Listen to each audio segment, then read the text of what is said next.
Une beauté à toutes et à tous. Alors, je continue les vidéos sur les analyses de contes. Donc on va continuer le conte de Blanche-Neige avec l'aspect, comment dire, avec le syndrome Blanche-Neige, intitulation du syndrome Blanche-Neige, plus maintenant ici, en fait, je vais aborder l'aspect scientifique du conte, donc de ce que moi j'en ai compris. Je précise, je ne suis pas astrophysicienne, mais par l'analyse des contes, plus l'étude des symboles, plus ma compréhension à travers l'art du dessin, et donc du symbole, parce que du dessin c'est du symbole aussi, j'ai réussi à avoir une approche qui est scientifique. Maintenant, c'est mon opinion, c'est encore à vérifier. Mais je pense que je tiens un bon truc. Et donc, du coup, ça m'a amené à observer dans plein de directions finalement ce que ce conte pourrait révéler, qui n'est pas expliqué quand on l'écrit dans les comptines pour enfants, ni même à travers Disney. C'est peut-être même ça que Disney occulte. Et donc, voilà. Et puis après, je continuerai avec l'analyse en fait du mythe de Mama Wata, qui est pour moi lié, et aussi donc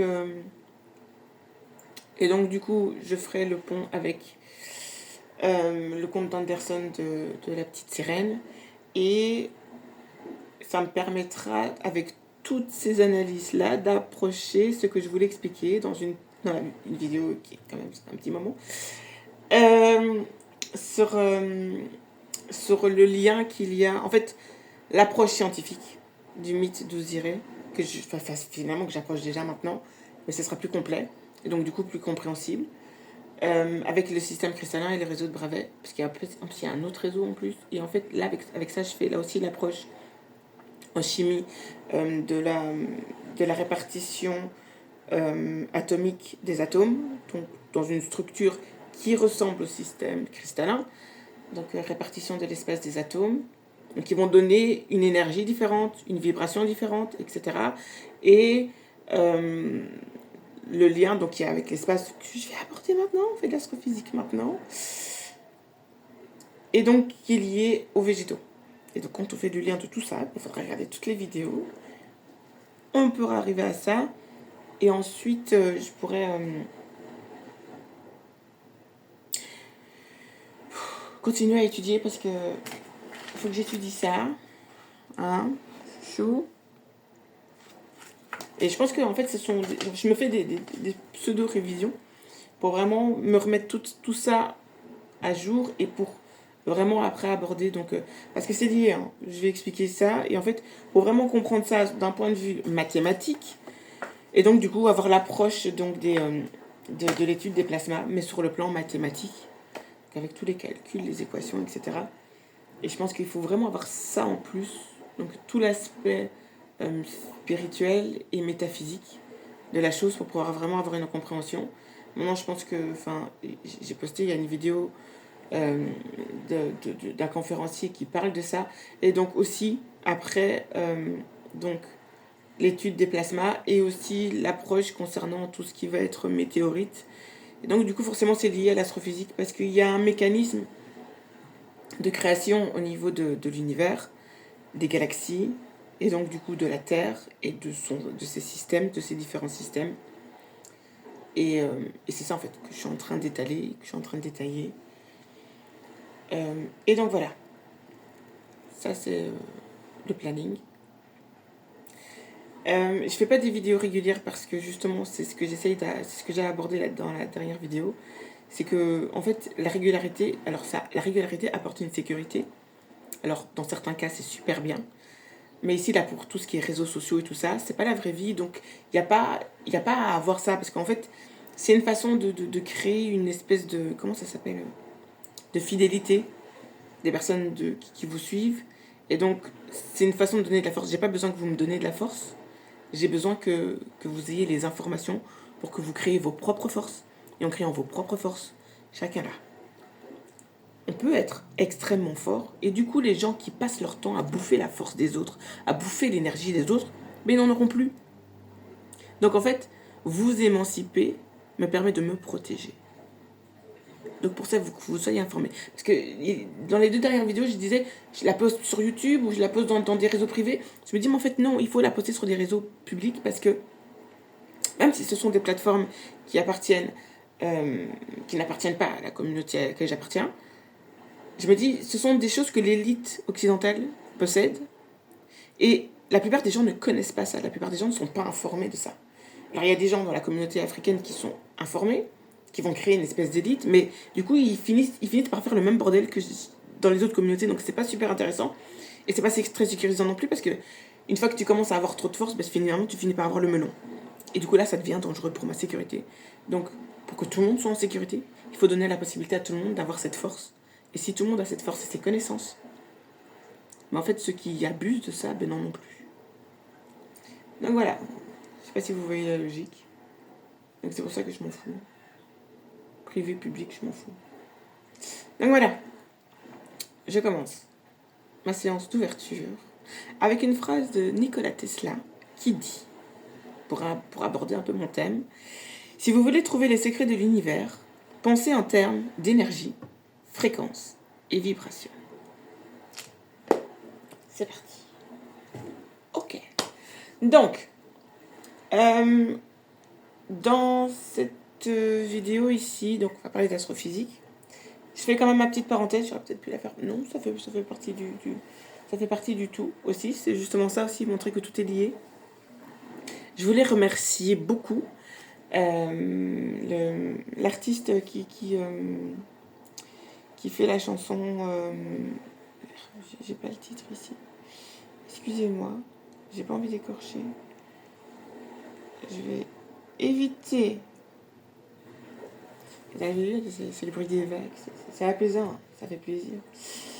Je vais... Attends, viens ici, toi. Alors aussi, voilà, hein, ça fait toujours un petit peu bancal. Enfin, c'est pas bancal, mais ça fait un peu brouillon comme ça, mais c'est l'objectif parce que, en fait, dans l'approche spirituelle que j'essaie d'aborder, il y a cet aspect où il y a le côté, en fait, on puise l'énergie de l'instant du présent. Et donc, du coup, c'est dans les travaux de Nikola Tesla qu'il y a une quantité infinie d'énergie dans le présent qui est exploitable par tous, puisque c'est l'énergie de l'univers. Et donc, par rapport à ça, c'est dans ce sens-là que j'essaye de préparer le moins possible. Vraiment. Donc voilà, c'est pour ça. Donc du coup, parce que il y a des fois des informations qui vous sont cachées juste parce que vous êtes trop en mode préparé. C'est une réalité, hein. Et donc du coup, vous loupez des informations qui ne vous permettent pas d'être dans une haute fréquence. Et cette haute fréquence vous permet d'avoir accès à d'autres informations que vous... Limite, quand tu fais un truc là comme ça, sur le vif et tout, tu te dis « Ah mais putain, j'avais pas vu ça !» C'est ça. C'est précisément ce mouvement-là. Et donc du coup, je sais qu'il y a beaucoup plus d'énergie sur le moment présent que quand vous vous confinez vous-même dans une espèce de préparation. Alors c'est bien aussi un minimum, mais c'est bien aussi d'avoir... En fait, c'est bien d'avoir les deux. Et donc de trouver l'équilibre entre les deux. Et donc c'est justement de ça qu'on va parler, puisque l'énergie de l'espace et de l'univers est basée sur cette notion d'équilibre. Donc il y a cette notion aléatoire, qui est un peu improvisée, et cette notion de préparer, qui est donc du coup, qui va être représentée par les lois, en fait. Tu vois, qu'on parle du même thème. Donc ici, la chanson, c'est donc La Cafetera de Yoruba Andabo. Je parle pas cubain. Enfin non, je parle pas espagnol. Qu'est-ce que je raconte? Donc voilà, c'est de la rumba. Et enfin, j'adore cette chanson. J'aime beaucoup. Du coup, ça me touche parce que, enfin voilà, YouTube a dû demander l'autorisation. Puis donc, si la vidéo est passée, j'étais là, oh, c'est chouette. Ça veut dire qu'on est en train d'élargir la famille. Merci la famille de Cuba, en tout cas. Ça me fait plaisir parce que, en fait, c'est pour tout le monde. C'est montrer, en fait, que les peuples qui ne sont pas dans cette mondialisation, les peuples qui ont lutté contre cette mondialisation, en fait, avaient une approche très noble de la vie, de la nature, et des relations humaines et des relations intercommunautaires. Que finalement, enfin, les sociétés développées sont en train de bousiller à un tel point que ça crée des situations que tu te dis mais c'est pas possible, mais en fait si, ils le font. Et donc voilà, donc je sais que mes petites là, il y a la famille de Cuba qui est là aussi. Donc, et donc aussi, voilà, il n'y a pas que ça, il y a que aussi toutes les personnes qui m'ont soutenue d'une manière ou d'une autre. Vraiment merci, ma tondo. Ça me fait plaisir, ça me touche. C'est pas facile, mais on continue. Et en tout cas, pourquoi changer avec une équipe qui gagne? Parce que nous, on gagne.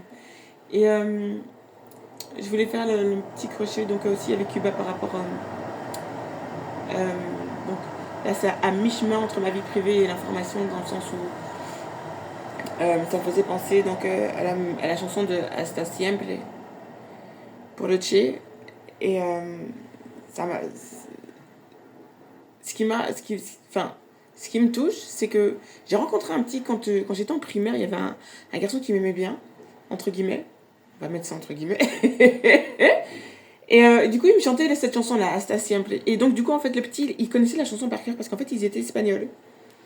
Et sa maman lui avait dit que, donc voilà, qu'il devait étudier cette chanson parce que c'était un devoir de mémoire. Mais c'est vraiment les mots qu'il employait. Hein. Mais le gamin, il avait 6 ans à l'époque. Hein.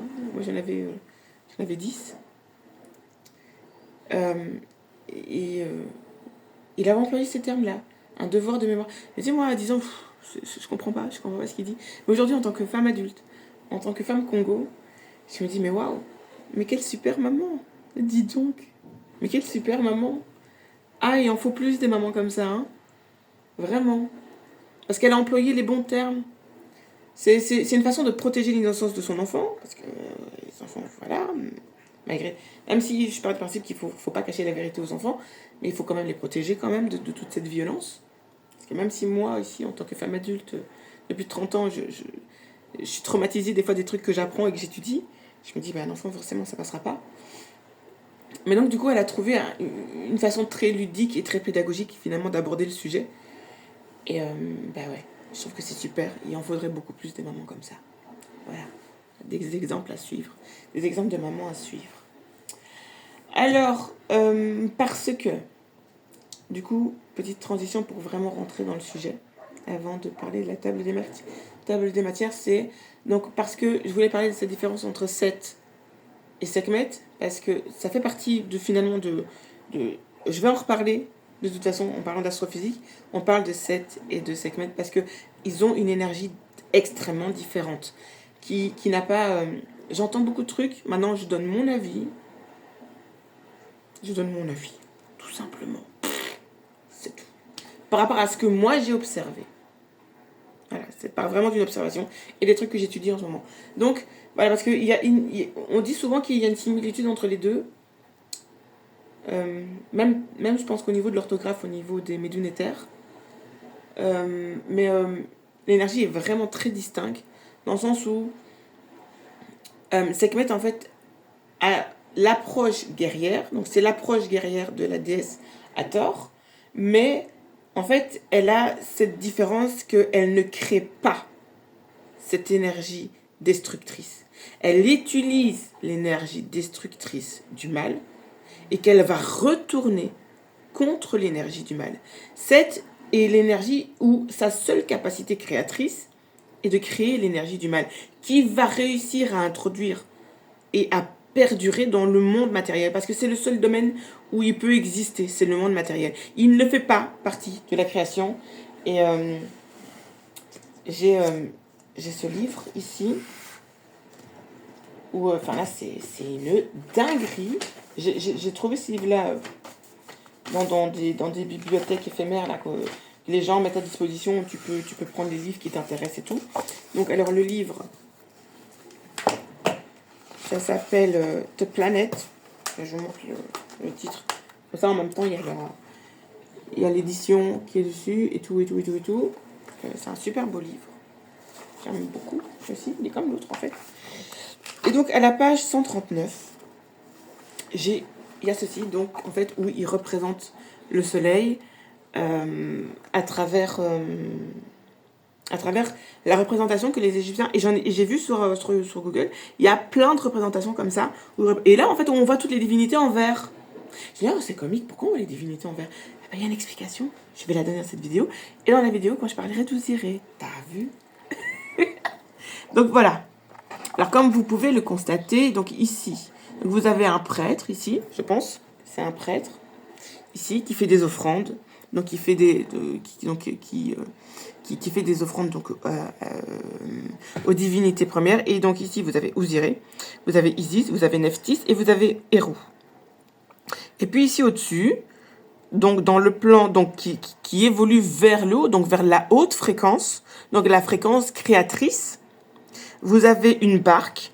Dans cette barque ici, comme j'ai montré dans la vidéo, dans le short, vous avez en fait Hérou, qui est le qui est le chef de bord, en fait, c'est le capitaine, mon capitaine. Et donc, quand vous regardez ici le symbole, je ne sais pas si c'est fait exprès ou pas, mais ça ressemble au symbole de Zeus, du dieu grec, le roi des dieux. Eh bien, c'est ce que représente Hérou. Il est le roi qui va donner la lignée des rois d'Égypte. Donc, c'est la même chose à quelques siècles ou quelques millénaires de différence en faveur de l'Égypte. Et donc ici, vous avez des divinités ou des ancêtres, avec ici, donc, je sais plus, c'est avec le dieu à tête je sais plus comment ça s'appelle, ça. En fait, c'est une divinité, parce qu'ici, il porte le sceptre. Donc, il a le soleil sur la tête, avec le serpent ici qui le protège, donc l'énergie féminine, qui est l'énergie du passage, en fait. Et donc, vous avez donc des ancêtres ici, tout autour, des ancêtres. Et tout devant, vous avez Hathor. T'as vu? Et ici, donc, vous avez la divinité Ba, qui est la divinité, en fait, qui est représentée par un oiseau, qui représente, en fait, l'immortalité. L'immortalité et l'âme, en fait. L'immortalité de l'âme. Et donc, du coup... donc ici, là, les deux mains levées, ou dans la symbolique en Asie, ça représente en fait la sécurité. Vous voyez, quand vous passez... En plus, ce sont des codes qui restent. Hein, quand vous passez sur un passage pour piétons, vous levez la main pour dire sécurité. Là, quand quelqu'un est en voiture veut passer, il va lever la main pour dire sécurité. Voilà. Donc l'énergie qui sécurise, donc l'énergie de la protection.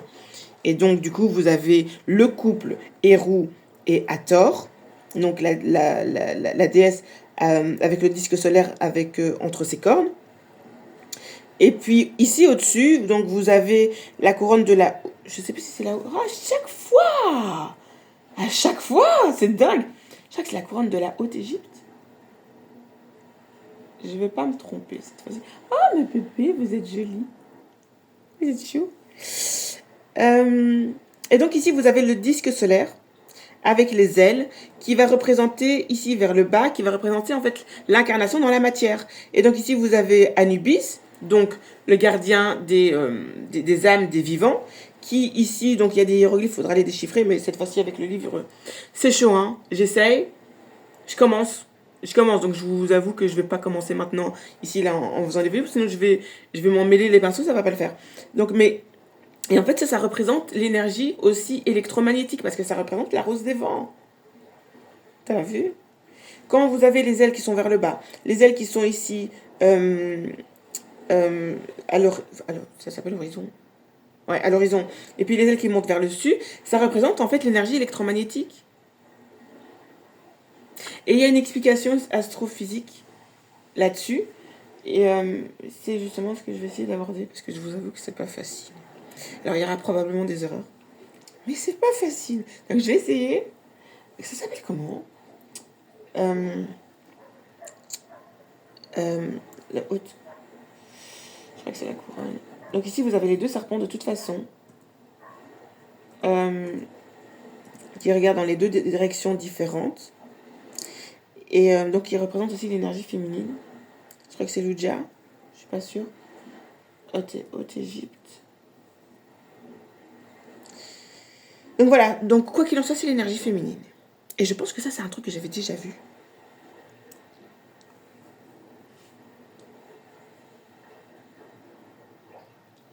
Donc c'est ça, hein, rouge et finalement blanc, avec le bleu qui est l'énergie d'Hathor qui est protectrice. Le, le head jet, c'est quoi? Donc le head jet. Ah, m'emmerde pas.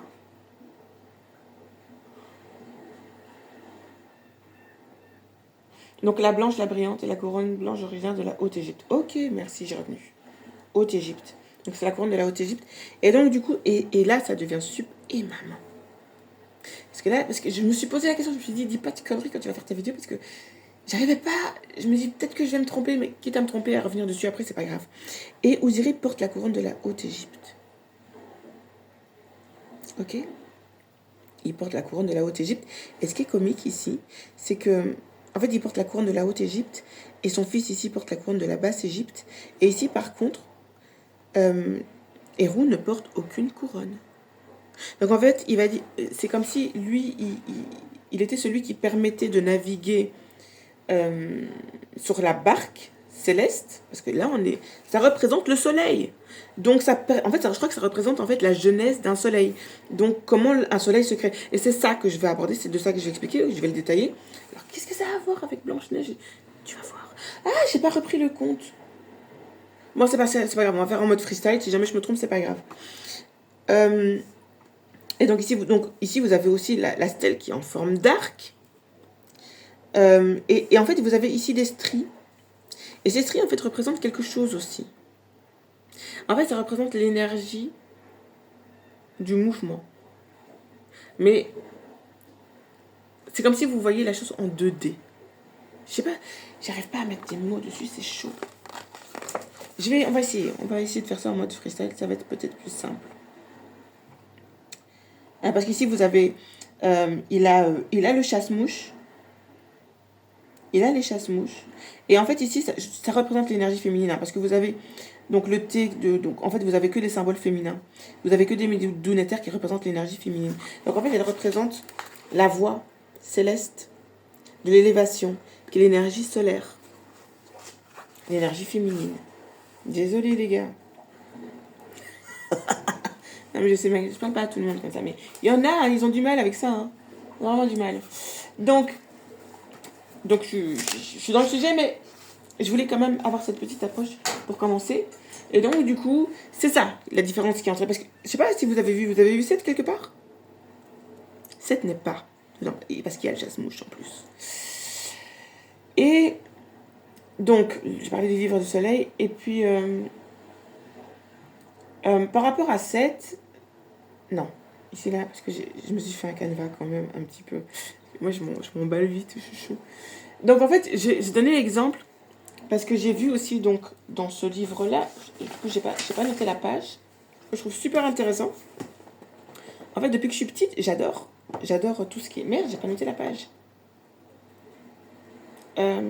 J'adore tout ce qui est... Donc, Égypte, j'ai expliqué pourquoi. Les meilleurs dessinateurs de l'histoire de l'humanité. Et à juste titre. Ah, si, je vois. C'est bien. Il faut vraiment que je termine ce livre. Je le trouve super intéressant. J'ai eu un petit blocage parce que... Voilà, il y a des... Enfin, soit. C'est pas pour ici. Ah, mais attention, ici, il y a... J'ai le truc, toi, je vais le garder sur YouTube. Hein. J'ai le symbole. Ah, il y avait ici. Tu vois, t'as le réflexe YouTube, t'as le réflexe Google, mais en fait, t'as tout ici. Et ici, le serpent, donc, c'est le Raus. C'est le serpent là, hein, qui avait sur l'image. Donc, le serpent avec la couleur rouge et bleue. Donc, c'est le Raus. Donc, c'est pas le Ouija. Autant pour moi. Donc, t'en as deux qui regardent dans les deux directions différentes. Oh, c'est canon. J'aime bien. Alors, ici, il y avait les... Donc, c'était les animaux de compagnie. Donc, ici... il y avait donc la déesse Bastet, et je trouvais ça super intéressant parce qu'en fait la déesse Bastet ça représente l'énergie du chat intérieur, donc l'énergie intérieure, l'énergie protectrice qui reste dans le même thème, et donc l'énergie extérieure, donc dans l'énergie féminine, dans la polarité féminine du divin. Je pourrais aborder, de toute façon je vais commencer avec Osiris, l'aspect du divin, mais sur l'aspect masculin. Mais là, j'aborde vraiment l'aspect féminin parce qu'en fait, ça fait partie de mes recherches que je fais depuis plus de 10 ans, donc je reste dans mon thème. Après, on pourra aborder d'autres thèmes. Et maintenant, ça va, j'ai de quoi faire. Parce qu'avant, je voyais rien, donc je me dis, maintenant, j'ai de quoi faire. Bon. Donc, en fait, Sekhmet va représenter l'énergie extérieure du féminin. Voilà pourquoi elle va représenter l'énergie guerrière. Et l'énergie, le meilleur exemple pour parler de ça, en fait, c'est l'aïkido.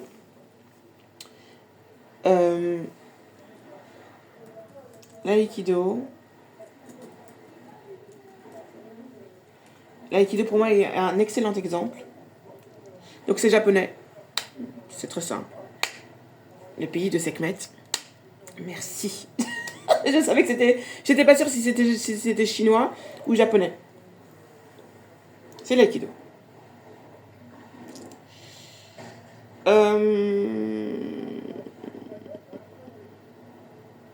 Donc, voilà. Ça me paraît même très logique. C'est pour ça que ça m'avait induit que c'était potentiellement japonais.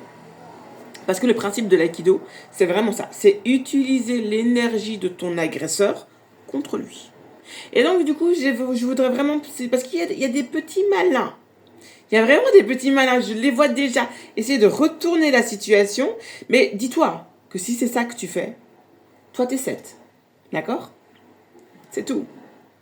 Et je vais faire un tremplin avec quelque chose qui va être d'actualité et même lié à mon quotidien. C'est finalement le racisme, où tu te dis qu'on parle de racisme anti-blanc. On va se calmer ici.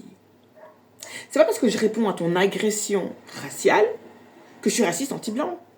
Tu vois ? Donc à partir du moment où tu rentres dans cette dynamique-là, tu dis qui tu es. Parce que 7 ne fait pas partie de la création. Donc ne fait pas partie de ce qui appartient au monde et à l'univers de la vie. Donc l'univers de la vie, c'est l'énergie de la protection. Et ça représente aussi Maat. Maat, c'est pas juste un principe, une divinité, un égrégore. C'est pas un égrégore. Maat n'est pas un égrégore. C'est un principe qui existe réellement et qui existe partout. Et je vais juste te symboliser ça en une chose. Tu es en vie ? Ok. Donc à partir du moment où tu es en vie, tu comprends que Maat, elle existe. Parce que Maat représente l'équilibre et l'équilibre de l'ordre, de la coordination. Et ça me fait penser à une définition que j'avais en biologie qui disait qu'un système, alors prends le mot système dans son sens le plus large possible, un système est un ensemble, et là, la définition biologique est un ensemble d'organes qui collaborent en vue d'une coordination et dans un objectif commun. Et là, l'objectif commun, c'est le fonctionnement du corps humain. Eh ben, en fait, c'est ça, Maat.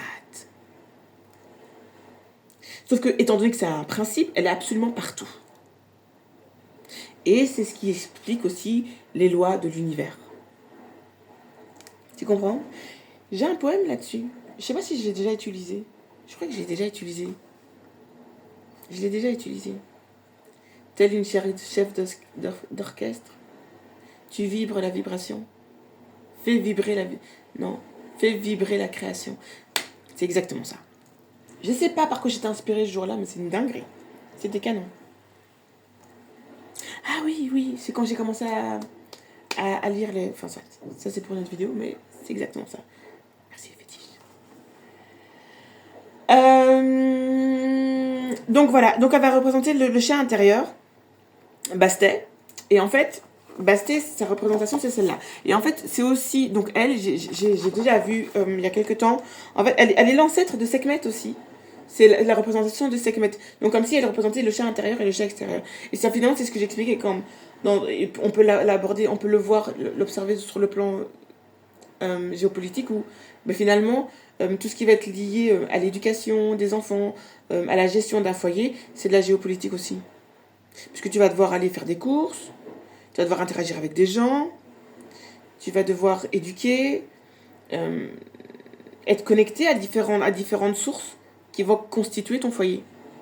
Nettoyer, faire la cuisine, t'occuper de ta chambre. T'as vu ? Oh, ben oui, ça fait partie aussi, hein, je suis chaud. Donc, Donc en fait, elle représente vraiment bien. J'adore, c'est facile. De toute façon, c'est la meilleure, chouchou. C'est pas moi qui le dis, c'est les ancêtres.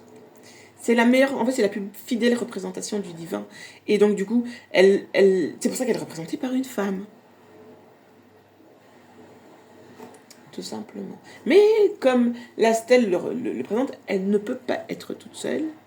En tout cas, même si elle est toute seule, elle peut gérer le truc, mais c'est mieux d'être deux quand même. Dans certains cas. À savoir qu'avec un A, ça veut dire, c'est l'énergie, c'est ça? L'énergie, et le ki, c'est l'énergie, le ka, c'est l'âme. Parce que le ki, c'est, vous avez vu la petite subtilité que j'ai mis dans, je crois que c'est dans les shorts, avec Son Goku, parce qu'il y a Shishi. Et en fait, en japonais, c'est H-I, ça se dit ki, Kiki. Donc en fait, la femme de Son Goku, elle s'appelle Kiki. Donc, ki 2 fois. Et là, on va arriver à ça, tu vas voir. Là, quand je parlais de Mama Wata. Mama. Kiki. T'as vu?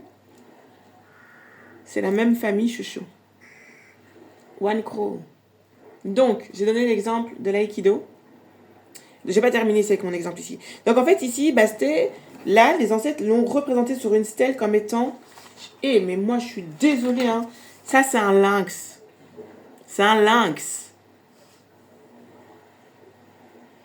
Et je le sais parce que c'est mon félin préféré.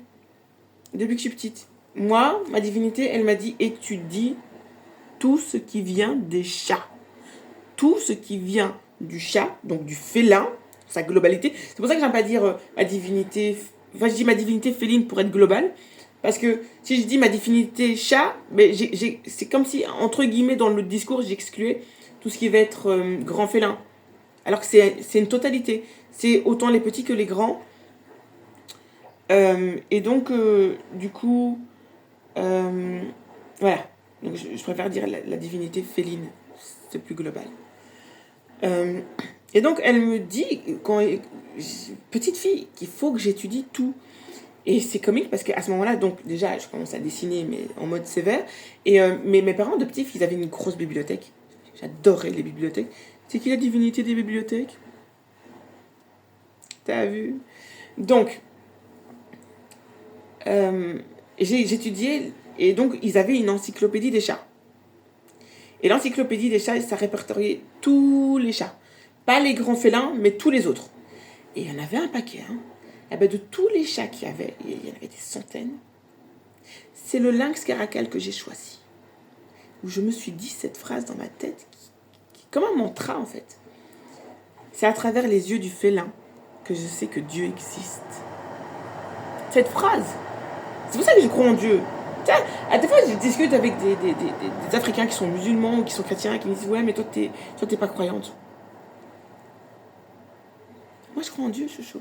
Mais moi, je crois au bon Dieu, au vrai, celui qui n'est pas un égrégore. Tu vois? Celui qui n'a pas besoin de prendre l'énergie des vivants pour exister. Parce qu'elle, il n'y a pas un seul être humain sur Terre, elle vit toujours.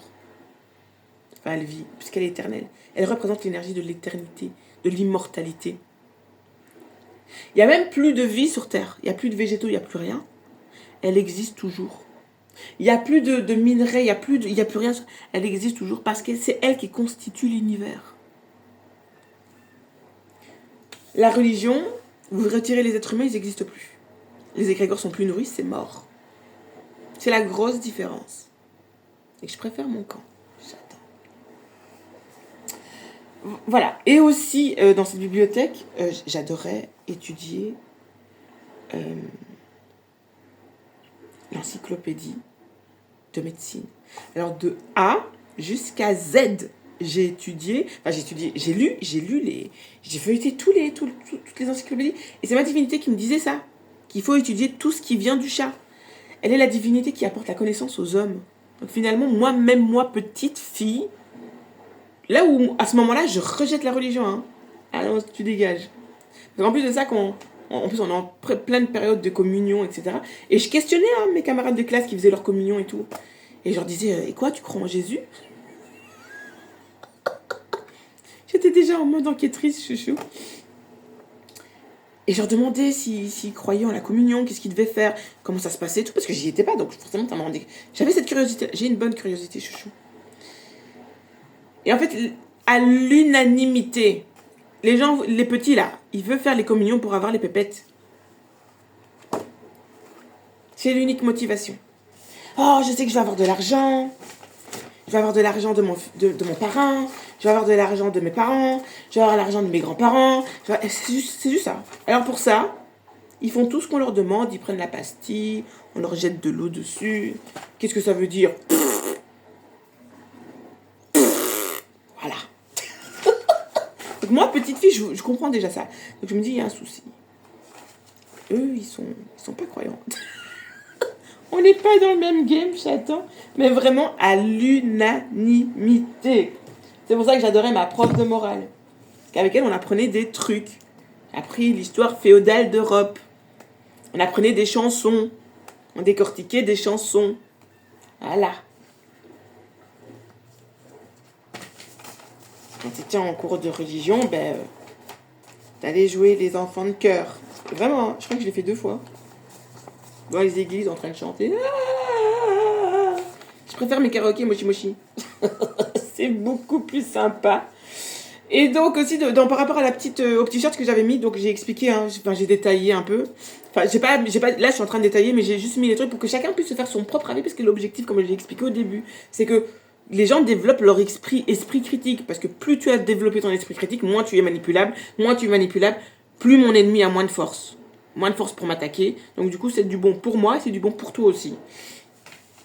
Et donc, le petit lien que j'ai fait avec... je me dis, purée, c'est dingue. Ah, les Japonais sont costauds. Pokémon. Ça m'a fait tilter quand j'ai revu ma vidéo, genre avec pourquoi j'appelais ça les guéguerres monarchiques. Puis j'ai dit, ah putain, je suis sûre que c'est un lien avec Pokémon. Pokémon, bah oui, parce que c'est le slogan de Miaou. Les guéguerres. Oui, les guéguerres. Mais de quel chat on parle? T'as vu? Dinguerie. Et ils veulent Pikachu. Et Pikachu, c'est un lynx, hein. C'est un mélange de lynx et de rongeur. Parce qu'il y a le Pika, qui est un rongeur, qui vit en Asie. Mais c'est pas exactement... Il lui ressemble pas vraiment. Donc tu dis il l'a mélangé avec quelque chose d'autre. Et en fait, c'est ça. Il l'a mélangé au lynx. Et pourquoi un rongeur? Parce qu'en fait, le rongeur est l'animal qui a le plus proche ADN de l'humain. Puisqu'ils ils prennent cet animal-là pour faire des expériences dans les labos. Donc finalement, l'information, tu l'as. Il faut juste les remettre ensemble. Et donc, du coup, c'est parce que c'est la spécificité du lynx. Il a des espèces de... Il a de la mélanine sur le bout des oreilles. Qui va lui donner une force. Surtout le lynx caracal, en fait. Et en fait, quand tu vois le lynx caracal, il vit dans la région des Grands Lacs. Et...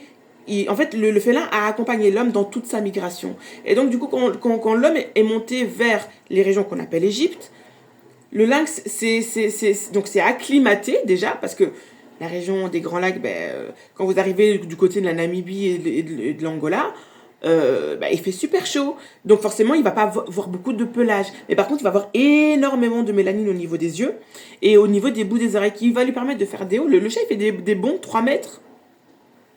3 mètres de haut. Mais ça va pas. Que le lynx qui vient plus de la région nord de l'Afrique et le lynx qui est parti en Europe ne fait pas ces bons-là. Hein. Alors oui, il est très agile, mais il fait pas des bons comme ça. Et parce qu'il a moins de mélanine. Mais cette mélanine qu'il n'a plus autour des yeux, parce que le climat est différent, il va le avoir au niveau de ses taches. C'est la raison pour laquelle, dans ce livre-là, vous avez donc la représentation pour les peuples égyptiens. Faut que je mette des marque-pages pour celui-là aussi, parce que ça m'énerve de rechercher à chaque fois le truc, mais ça va, je vois dans quel chapitre ça se trouve. La maison, les animaux, le monde intérieur. Allez, toi aussi. Oh, s'il vous plaît. Et donc voilà, donc c'est le félin ici. Et donc ça représente, donc vous allez avoir l'animal qui va être tacheté ici. Et puis après vous avez aussi ces chattes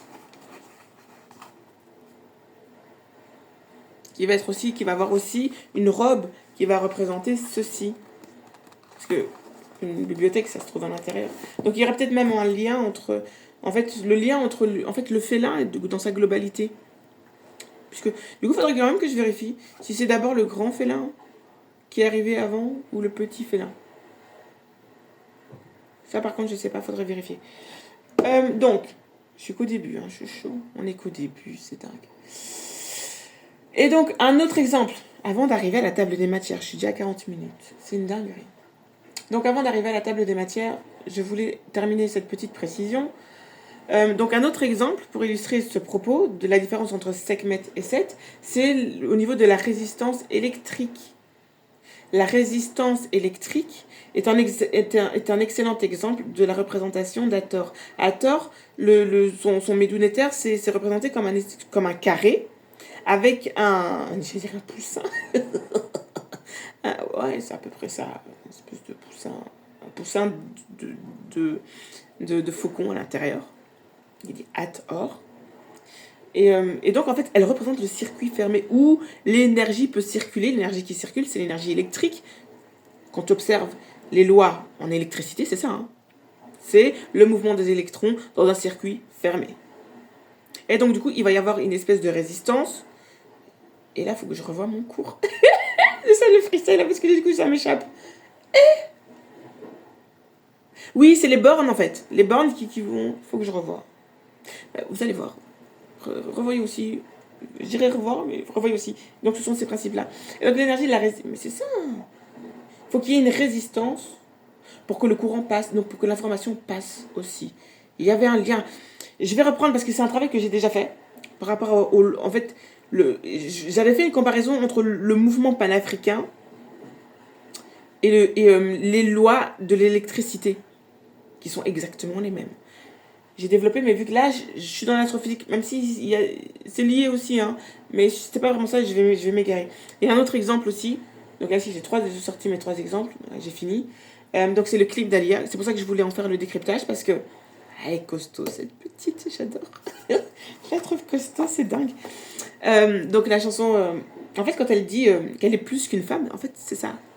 Elle représente la divinité, cette énergie divine qui constitue la femme humaine, et pas n'importe laquelle, c'est la femme noire.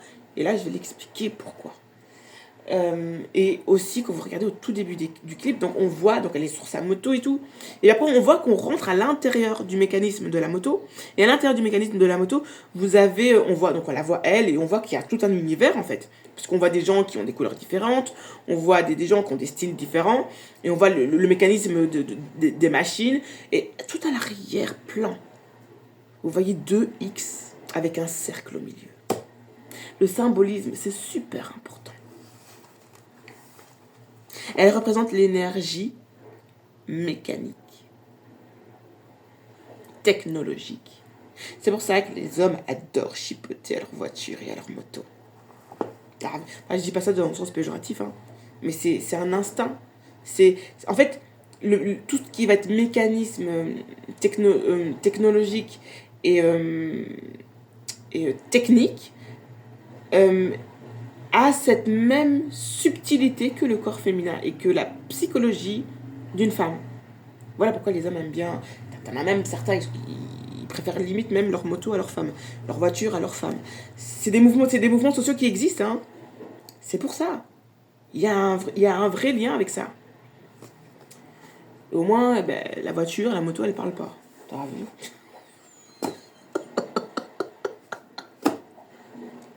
Mais elle est aussi compliquée, hein, t'as vu? Voilà. Donc, j'arrive à la table des matières. Table des matières, donc l'approche scientifique de Blanche-Neige à travers le symbolisme et l'astrophysique. Donc ici, je reprends mon tableau, que je l'ai, et le compte, je ne l'ai pas fait. Désolée. Mais c'est pas grave. On va faire comme ça. Ouais, j'ai un peu soif.